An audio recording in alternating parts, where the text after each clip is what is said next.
इस वीडियो में हम लोग जो अपकमिंग 17th बीपीएससी है, 17th बीपीएससी, उसके लिए जो बिहार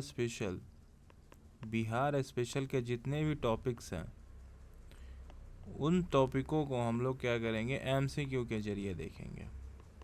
इसमें बिहार स्पेशल के बेस्ट एंड बेस्ट एमसीक्यू आपको मिलेंगे, तो कंटिन्यू आप लोग बने रहिएगा। पहले क्वेश्चन से स्टार्ट करते हैं। कह रहा है कि which of the following pair are correctly matched. इनमें से कौन सा जो पेयर है वो करेक्टली मैच्ड है। पहला है कि establishment of revenue council of Patna. जो पटना का रेवेन्यू काउंसिल था उसको 1775 में बनाया गया था। पटना स्वराज्य परिषद की जो स्थापना है उसे क्या 1775 में किया गया था? तो नहीं, इसको किया गया था 1770 में। 1770 में रेवेन्यू काउंसिल ऑफ पटना यानी कि पटना राजस्व परिषद की स्थापना की गई थी। और 1781 में 1781 में क्या किया गया था, इस पोस्ट को बदल के इसका नाम कर दिया गया था रेवेन्यू चीफ ऑफ बिहार।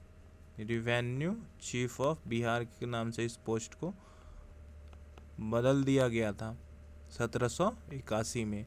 और जो पहला रेवेन्यू चीफ ऑफिसर था बिहार का वो था William Maxwell. William Maxwell Bihar का पहला रेवेन्यू चीफ ऑफ बिहार था, पहला। चलिए नेक्स्ट कह रहा है कि तो गोलघर का जो निर्माण है वो 1786 में क्या हुआ था, कंप्लीट हुआ था 1786 में। तो ये जो स्टेटमेंट है वो एकदम सही है। ये गोलघर 1786 में बनकर तैयार हो गया था। और इस गोलघर को बनवाया किसने था? गोलघर को बनवाया था जॉन गास्टिन ने। जॉन गास्टिन ने क्या किया था, 1786 में गोलघर को बनवाया था। 1770 में फेमाइन के बाद ग्रेन्स को स्टोर करने के लिए, ग्रेन्स के स्टोरेज के लिए गोलघर का निर्माण कराया गया था 1786 में। चलिए नेक्स्ट है कि the abolition of dual government in Bihar. Bihar में दोहरी सरकार का जो उन्मूलन है क्या 1773 में किया गया था? तो ये स्टेटमेंट भी गलत है, क्योंकि डुअल गवर्नमेंट को बिहार में 1772 में ख़त्म किया गया था। डुअल गवर्नमेंट को लगाया था रॉबर्ट क्लाइव ने 1765 में लगाया था। और 1772 में वैरन हेस्टिंग ने इसको ख़त्म किया था। वैरन हेस्टिंग ने इसको 1772 में ख़त्म किया। तो ओनली जो 2 स्टेटमेंट है ना, सेकेंड वाला, वो ही आपका करेक्ट आंसर हो जाएगा। जो 1 और 3 है ये स्टेटमेंट जो क्या है, गलत है। चलिए नेक्स्ट क्वेश्चन देखते हैं कि which of the following broad the whole of Orissa, Cooch Behar and parts of Bengal. निम्नलिखित में से किसने 1592 में पूरे उड़ीसा, कूच बिहार और ढाका सहित पूर्वी बंगाल के कुछ हिस्सों को मुगल शासन के अधीन कर दिया था? यानी कि मुगल रूल के अंडर 1592 में किसने उड़ीसा, कूच बिहार और पार्ट्स ऑफ ईस्ट बंगाल को मुगल रूल में मिला दिया था? तो ये थे राजा मानसिंह। राजा मानसिंह ने उड़ीसा, कूच बिहार और जो पार्ट्स ऑफ ईस्ट बंगाल था, ईस्ट बंगाल के कुछ पार्ट को क्या किया था, इसको मिला लिया था मुगल रूल के अंदर, मुगल एम्पायर के अंदर में मिला दिया गया था मानसिंह द्वारा। और मानसिंह अकबर के नवरत्नों में से एक थे। अकबर के जो नवरत्न थे उनमें से एक थे। मानसिंह अंबर के कछवाहा राजपूत थे। अंबर के कछवाहा राजपूत थे। कछवाहा राजपूत अंबर के मानसिंह थे। इसके अलावा इनका फैक्ट, कुछ और फैक्ट हैं जिनको याद रखिएगा। जैसे कि राजा मानसिंह को मानसिंह प्रथम के नाम से भी जाना जाता है। इनको राजा मानसिंह प्रथम भी कहा जाता है, तो इस वर्ड को भी आप याद रखिएगा। और चलिए तो नेक्स्ट क्वेश्चन देखते हैं। नेक्स्ट है कि the childhood name of Sher Shah Suri was Farid Khan. जो फरीद खान है, शेरशाह है, उसका बचपन का नाम क्या था? फरीद खान था। उसने शेरशाह की उपाधि कब धारण की थी? शेरशाह सूरी के बारे में है। और देखिए क्या कह रहा है कि पहला statement after defeating Bengal in the battle of Surajgarh, तो बिल्कुल नहीं, जो पहला स्टेटमेंट है वो बिल्कुल नहीं होगा। सेकंड कह रहा है कि after defeating Humayun in the battle of Chausa. Sher Shah ने 1739 में हुमायूं को हरा दिया था बैटल ऑफ चौसा में। बैटल ऑफ चौसा हुआ 1739 में हुमायूं एंड शेरशाह के बीच में, शेरशाह सूरी के बीच में। और इसी बैटल के बाद जो शेरशाह फरीद खान है, यानी कि शेरशाह सूरी, इसने शेरशाह की उपाधि धारण की, शेर शाह की उपाधि धारण की बैटल ऑफ चौसा के बाद। तो इसका जो सही आंसर है वो बी हो जाएगा। इसके अलावा जो फैक्ट्स हैं शेरशाह सूरी के बारे में, वो ये है कि इसको बचपन में जो शेर खान की उपाधि है, शेर खान की उपाधि ये सुल्तान बाहर खान लोहानी ने दिया था। जब शेर शाह ने क्या किया था, एक लायन को अपने तलवार से मार दिया था, तो शेर खान की उपाधि सुल्तान बहार खान लोहानी द्वारा दिया गया था। तो इस फैक्ट को भी आप लोग याद रखिएगा। चलिए नेक्स्ट है कि which Chinese pilgrim mention about the existence of Buddhism temple in capital city of Anga. किस चीनी यात्री ने अंग की राजधानी में बौद्ध मंदिरों के अस्तित्व का उल्लेख किया है? देखिए अंगा का जो कैपिटल था वो चंपा था, और चंपा में बुद्धिस्ट टेम्पल का जिक्र है, ये बताया था फाहेन ने। फाहेन चंद्रगुप्त द्वितीय के द्वारा आया था, चंद्रगुप्त सेकंड के द्वारा, इसके ड्यूरेशन पे ये इंडिया में आया था, और इंडिया में स्टे किया था आपका 9 ईयर तक ये बिहार में था, इंडिया में रहा फाहेन, जिसमें से जो 6 ईयर है वो 6 ईयर आपका गुप्ता एरा के समय पे रहा, गुप्ता पीरियड के समय पे, और 3 ईयर पाटलिपुत्रा में, 3 ईयर पाटलिपुत्रा में। ये दोनों फैक्ट याद रखिएगा, क्योंकि ये वाला जो है ना 6 ईयर इसने गुप्ता पीरियड में बनाया, ये प्रीवियस बीपीएससी क्वेश्चन में पूछा हुआ है। और इसने क्या किया था, फायान ने ही जिक्र किया था बुद्धिस्ट टेम्पल के बारे में अंगा के ऊपर।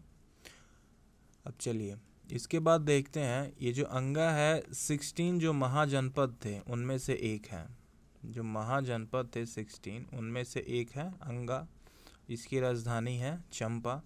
और जो 16 महाजनपद है इसका जिक्र हम लोगों को कहाँ पे मिलता है, यानी किस रिकन डॉक्यूमेंट पे जो है वो मिलता है, वो मिलता है अंगुत्तर निकाय में। अंगुत्तर निकाय हो गया, इसमें 16 महाजनपद का जिक्र मिलता है, और भागवती सूत्रा में मिलता है। भागवती सूत्रा में 16 जनपद का जो जिक्र है वो मिलता है। और चीज़ याद रखिएगा कि जो अंगा है, अंगा का जो लास्ट रूलर था, अंगा का लास्ट रूलर था वो ब्रह्मदत्त था। ब्रह्मदत्त अंगा का लास्ट रूलर था, जिसको बिंदुसार ने क्या किया, हरा दिया और अंगा को मगध एम्पायर में मिला लिया। तो ये भी याद रखिएगा। चलिए नेक्स्ट क्वेश्चन देखते हैं कि which Greek explorer visited the court of Chandragupta Maurya. किस यूनानी खोजकर्ता ने चंद्रगुप्त मौर्य के दरबार का दौरा किया था? चलिए ये यहाँ पे बताना है कि चंद्रगुप्त मौर्य का दरबार का दौरा किस यूनानी खोजकर्ता ने किया था? तो ये जो था ये मेगास्थनीज था। मेगास्थनीज सेल्यूकस निकेटर का ये एम्बेसडर था। सेल्यूकस निकेटर का एम्बेसडर था मेगास्थनीज। और जो सेल्यूकस था ये अलेक्जेंडर का आपका आर्मी चीफ था, यानी कि सेनापति था। तो अलेक्जेंडर के मरने के बाद सेल्यूकस वहाँ का राजा बन गया था और यहाँ पे राजा था आपका चंद्रगुप्त मौर्य। चंद्रगुप्त मौर्य और सेल्यूकस निकेटर के बीच में एक युद्ध होता है, यानी कि battle of Indus. Battle of Indus जो कि 305 बीसी में लड़ा जाता है सेल्यूकस निकेटर के बीच में और चंद्रगुप्त मौर्य के बीच में। चंद्रगुप्त मौर्य के बीच में इस बैटल में सेल्यूकस है वो हार जाता है, और हारने के बाद ये इसकी जो बेटी होती है हेलेना, इसकी शादी चंद्रगुप्त मौर्य से करा देता है हारने के बाद। और एक फैक्ट याद रखिएगा, मेगास्थनीज की बुक का नाम क्या था? इंडिका। मेगास्थनीज ने बुक लिखी थी, उसका नाम क्या था? इंडिका। चलिए नेक्स्ट क्वेश्चन को देखते हैं कि जो आजीविका सेक्ट था, आजीविका सेक्ट वो पैरेलली ग्रो हुआ बुद्धिज्म और जैनिज्म के साथ इंडिया में ड्यूरिंग कब? मौर्यन पीरियड के समय में। अब इस सेक्ट के जो फाउंडर थे कौन थे वो बताना है यहाँ पे। मौर्य काल के दौरान भारत में बौद्ध और जैन धर्म के समानांतर आजीविका संप्रदाय विकसित हुआ। आजीविका संप्रदाय के संस्थापक कौन थे? तो आजीविका सेक्ट के जो फाउंडर थे वो थे मकाली गोसप्पा ने आजीविका सेक्ट को का फाउंडेशन रखा था। और आजीविका सेक्ट के बारे में एक और चीज़ याद रखिएगा कि जो आजीविका सेक्ट था ना, ये लोग बिलीव नहीं करते थे, not believe in authority of Veda. Authority यानी कि वेदों के ऑथोरिटी को ये लोग नहीं मानते थे। और जो महाकाली गोसप्पा थे, इनको महावीरा का फ्रेंड भी जाना जाता है, तो ये फैक्ट भी याद रखिएगा। चलिए नेक्स्ट क्वेश्चन है कि which scheme was implemented by the government of Bihar to increase the birth of female child. Bihar सरकार द्वारा कन्या को प्रोत्साहित करने के लिए कौन सी योजना लागू की गई है? तो ये जो योजना है वो मुख्यमंत्री कन्या सुरक्षा योजना है। सी इसका सही आंसर होगा। मुख्यमंत्री कन्या सुरक्षा योजना। इस योजना के तहत 2000 का धनराशि भी दिया जाएगा, तो ये फैक्ट भी याद रखिएगा। चलिए नेक्स्ट है कि जो टर्म है turushkadanda mention in Munger copper plate inscription refers to. Munger ताम्रपत्र पर शिलालेख में उल्लिखित शब्द तुरुक्सदंड किससे संबंधित है? देखिए ये क्या होता था, जो बिहार के फार्मर्स थे, जो फार्मर्स इन बिहार थे, उनके ऊपर एक कर लगाया गया। उस कर को क्या बोला गया? तुरुक्सदंड बोला गया। एक तरह का क्या था? कर था। और ये कर लगाया था आपका गढ़वाल रूलर ने। जो गढ़वाल रूलर थे उन्होंने फार्मर्स के ऊपर ये कर लगाया था। और ये कर लगाया था जो तुर्किश इन्वेजन होता था, तुर्किश इन्वेजन को के खिलाफ लड़ने के लिए ये किसानों पे लगाया गया कर था, जिसको बोला गया तुरुक्सदंड। देखिए जो सी ऑप्शन है, the tax was levied on the farmer to fight Turkish invasion. C इसका सही आंसर हो जाएगा। तुर्की आक्रमण से लड़ने के लिए किसानों पर लगाया गया कर था, तो सी आंसर जो है वो सही हो जाएगा। चलिए नेक्स्ट क्वेश्चन देखते हैं कि Darbhanga, Madhubani and Purnia district of Bihar are the production hub of which agro product. जो बिहार में दरभंगा, मधुबनी और पूर्णिया है, ये जिले कृषि के उत्पादक केंद्र है। किसके? अब देखिए दरभंगा जो है, दरभंगा फर्स्ट स्थान था इसका मैंगो प्रोडक्शन पे। जो मैंगो प्रोडक्शन में दरभंगा का फर्स्ट प्लेस है। उसके अलावा जो टबैको प्रोडक्शन है, टबैको प्रोडक्शन में भी दरभंगा का जो प्लेस है वो पहला ही है। उसके बाद अगर मधुबनी की बात करें, मधुबनी, तो मधुबनी में फर्स्ट पोजीशन है फिश प्रोडक्शन में। फिश प्रोडक्शन में मधुबनी जो है वो 1 नंबर पे है। और बनाना प्रोडक्शन में भी मधुबनी फर्स्ट प्लेस पे है। उसके बाद अगर पूर्णिया की बात करें तो पूर्णिया आपका 3rd पोजीशन में है जूट प्रोडक्शन पे और मखाना प्रोडक्शन पे। और तीनों को कंबाइनली अगर बात करें तो ये तीनों के तीनों किस चीज़ के लिए, किस प्रोडक्शन के लिए जाने जाते हैं, किस एग्रो प्रोडक्ट के लिए। तो जो सही आंसर है वो हो जाएगा आपका मखाना। मखाना प्रोडक्शन के लिए तीनों जाने जाते हैं। और देखिए नेशन यानी इंडिया का जो 90% जो मखाना है ना, वो इन्हीं 3 डिस्ट्रिक्ट द्वारा दिया जाता है। और मखाने को आपका इंग्लिश में फोक्सनट बोलते हैं। और जो मखाना रिसर्च सेंटर है, मखाना रिसर्च सेंटर जो है वो बिहार में अगर पूछा जाए कि कहाँ है, तो आप याद रखिएगा कि ये दरभंगा में है। दरभंगा में मखाना रिसर्च सेंटर है। चलिए नेक्स्ट क्वेश्चन को देखते हैं कि नेक्स्ट क्वेश्चन क्या कह रहा है कि which sect has taken highest population in Patna. Which Sikh sect, Patna में किस सिख संप्रदाय की जनसंख्या जो है वो सबसे अधिक है पटना में, ये यहाँ पे पूछा जा रहा है। तो अगर आप लोग सोच रहे हैं कि अगर ये खालसा आंसर होगा तो बिल्कुल नहीं, आप लोग गलत सोच रहे हैं। जो नानक पंथी हैं, नानक पंथी का जो पॉपुलेशन है वो पटना में सबसे ज़्यादा है। नानक पंथी गुरु नानक के फॉलोअर्स को कहा गया। गुरु नानक के जो फॉलोअर्स होते हैं उनको क्या बोला जाता है, नानक पंथी बोला जाता है।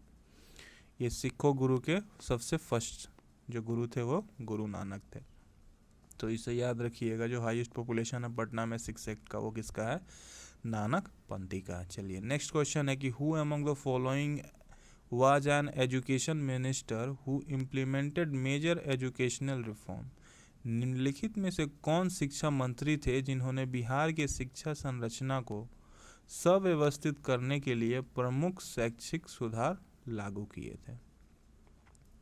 देखिए यहाँ पे जो सही आंसर है वो आपका हो जाएगा सत्येंद्र नारायण सिन्हा। सत्येंद्र नारायण सिन्हा ही द्वारा दिया गया था, एजुकेशन मिनिस्टर थे। ये एजुकेशन मिनिस्टर थे आपके 1961 से लेके 1963 के बीच में, ये एजुकेशन मिनिस्टर थे बिहार के। और इन्हीं के द्वारा बहुत सारे एजुकेशनल रिफॉर्म किए गए थे।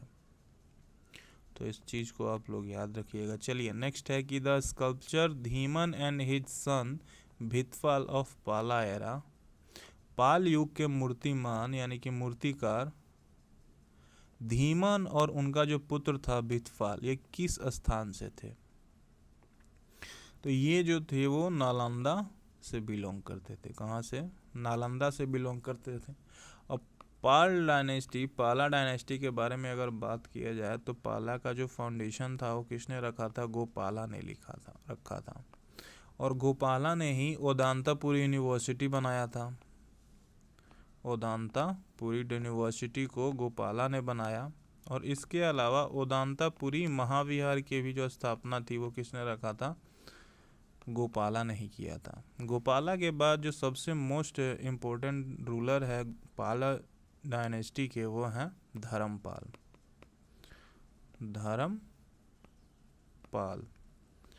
ये काफ़ी मतलब सबसे मोस्ट पावरफुल रूलर थे पाला एम्पायर के।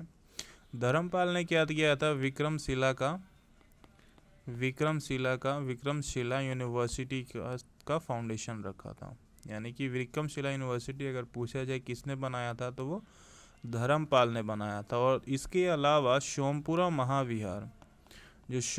महाविहार भी किसने बनाया था, ये धर्मपाल ने ही बनाया था, सोमपुरा महाविहार।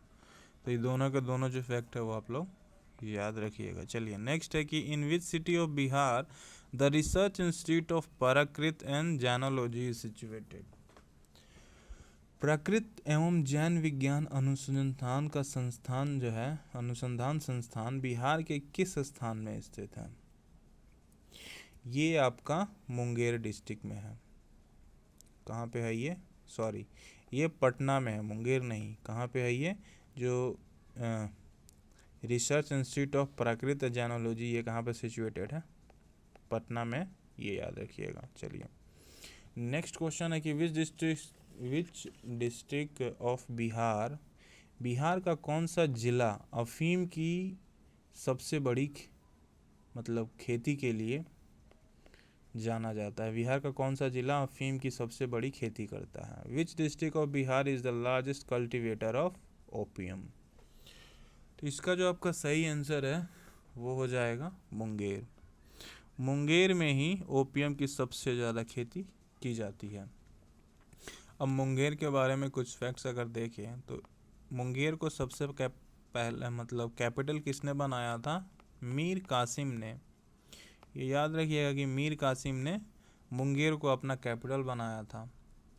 और मुंगेर के पहले जो कैपिटल था वो बंगाल का था, आपका मुर्शिदाबाद था, जो कि मुर्शीद कुली खान ने बनाया था ढाका से शिफ्ट करके मुर्शिदाबाद में, और मुर्शिदाबाद से मुंगेर शिफ्ट कर दिया था मुर्शीद कुली खान ने। इसके अलावा मुंगेर में मीर कासिम ने क्या किया था? ऑर्डिनेंस फैक्ट्री भी बनाया था।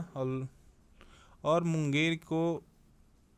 मुंगेर में आपका जो लोवेस्ट सेक्स रेशियो है, मुंगेर का लोवेस्ट सेक्स रेशियो अगर पूछा जाए बिहार के किस डिस्ट्रिक्ट में है तो वो है मुंगेर में। चलिए नेक्स्ट, अगर मुंगेर को या कोई मुंगेर में योगा सेंटर भी है, योगा सेंटर इन मुंगेर में, तो ये सब बातें जो है मुंगेर के बारे में याद रखिएगा। मीर कासिम ने मुर्शिदाबाद से मुंगेर को कैपिटल शिफ्ट किया था। चलिए नेक्स्ट है कि what is the height of Someshwar fort, the highest hill of Bihar? Bihar का हाईएस्ट हिल कौन सा है? सोमेश्वर फोर्ट है, जो कि सोमेश्वर रेंज का पार्ट है। सोमेश्वर रेंज का पार्ट है सोमेश्वर फोर्ट, जो कि हाईएस्ट पीक है। और इस पीक की जो हाइट है, इस पीक का हाइट है आपका 879.4, इसका हाइट हो गया मीटर, 879.4 मीटर सोमेश्वर हिल यानी कि फोर्ट का जो है हाइट है वो याद रखिएगा। और इसके अलावा अगर पूछा जाए तो ये किस डिस्ट्रिक्ट में है, तो ये वेस्ट चंपारण में है, वेस्ट चंपारण में। और इसमें एकलौता बिहार का नेशनल पार्क है, वो है वाल्मीकि नेशनल पार्क। ये भी आपका कहाँ है? वेस्ट चंपारण में है।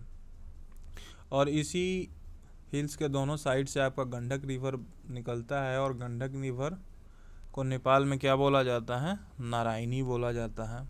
तो ये भी फैक्ट जो है वो याद रखिएगा। चलिए नेक्स्ट क्वेश्चन है कि Kosi is known as the sorrow of Bihar, what is the real name of Kosi river? Kosi नदी को बिहार का शोक कहा जाता है। अब कोसी नदी का जो वास्तविक नेम है यानी कि रियल नेम क्या है वो यहाँ पे बताना है। कोसी का जो रियल नेम है वो आपका कौशिकी है, कौशिकी कोसी का रियल नेम है। और ये बिहार में इंटर करता है हनुमान नगर में। जो कोसी रिवर है वो हनुमान नगर से बिहार में इंटर करता है सुपौल डिस्ट्रिक्ट से, सुपौल डिस्ट्रिक्ट से हनुमान नगर में। चलिए नेक्स्ट क्वेश्चन है कि in which year the first sugar mill of Bihar was established? Bihar में बिहार की जो पहली चीनी मिल है वो किस वर्ष स्थापित की गई थी? 1905 में सारण डिस्ट्रिक्ट के 1905 में सारण डिस्ट्रिक्ट के मरुहरा में क्या किया गया था? इस्टेब्लिश किया गया था बिहार का पहला शुगर मिल। तो इसको याद रखिएगा। चलिए नेक्स्ट है, during the 18th century Bihar was famous for what kind of industry? 18वीं शताब्दी के दौरान बिहार किस प्रकार के उद्योगों के लिए प्रसिद्ध था? चलिए, तो बिहार जो फेमस रहा अल्टीमेटली 18th सेंचुरी में वो रहा साल्ट पीटर के लिए। और साल्ट पीटर के लिए जो साल्ट पीटर का डिमांड इतना ज़्यादा था उस समय, बिकॉज इसको गन पाउडर बनाने के लिए जो मेन इंग्रेडिएंट था वो साल्ट पीटर था। इसी की वजह से इसका जो सबसे ज़्यादा डिमांड था। और इसको हिंदी में शोरा भी कहा जाता है।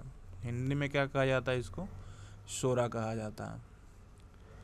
तो चलिए नेक्स्ट क्वेश्चन देखते हैं कि who took the control over the British factory of Patna in 1763 यानी 1763। 1763 में पटना की ब्रिटिश फैक्ट्री पर किसने कब्जा कर लिया था? तो ये कर लिया था मीर कासिम ने। किसने किया? मीर कासिम ने। उसके बाद 1764 में आप देखेंगे जो बैटल ऑफ बक्सर है वो हो जाता है। चलिए नेक्स्ट क्वेश्चन है कि who was the Shri Nandira Narayan Rai? Nandira Narayan Rai थे जो वो कौन थे? नंदिरा नारायण एक क्या थे? रिवॉल्यूशनरी थे, ये याद रखिएगा। और उसके अलावा जो इसके फैक्ट हैं, इन्होंने ही स्थापना रखी थी किसकी? पटना युवक संघ की। अगर पूछे कि पटना युवक संघ की स्थापना किसने किया था तो बताना है मनींद्र नारायण राय ने किया था, जो किया था 1927 में। इसके अलावा एक और फैक्ट है कि सब एडिटर थे। सब एडिटर थे, एक न्यूज़पेपर था, उस न्यूज़पेपर का नाम क्या था? सर्च लाइट न्यूज़पेपर के जो सब एडिटर कौन थे? मनींद्र नारायण राय थे। चलिए नेक्स्ट क्वेश्चन देखते हैं कि in which year Khudiram Bose was hanged? Khudiram Bose को किस वर्ष फांसी दी गई थी? खुदीराम बोस को 1908 में 11 अगस्त को फांसी दी गई थी मुजफ्फरपुर कॉन्स्पायरेसी केस में। मुजफ्फरपुर कॉन्स्पायरेसी केस में खुदीराम बोस को फांसी दे दिया गया था 11 अगस्त को। तो ये फैक्ट आप याद रखिएगा। चलिए आज का जो सेशन है वो कंप्लीट हो गया। आई होप आप लोगों को अच्छा लगा होगा। कमेंट ज़रूर कीजिएगा कि कैसा लगा। और बीपीएससी के लिए आप सबको गुड लक, मेहनत करते रहिए।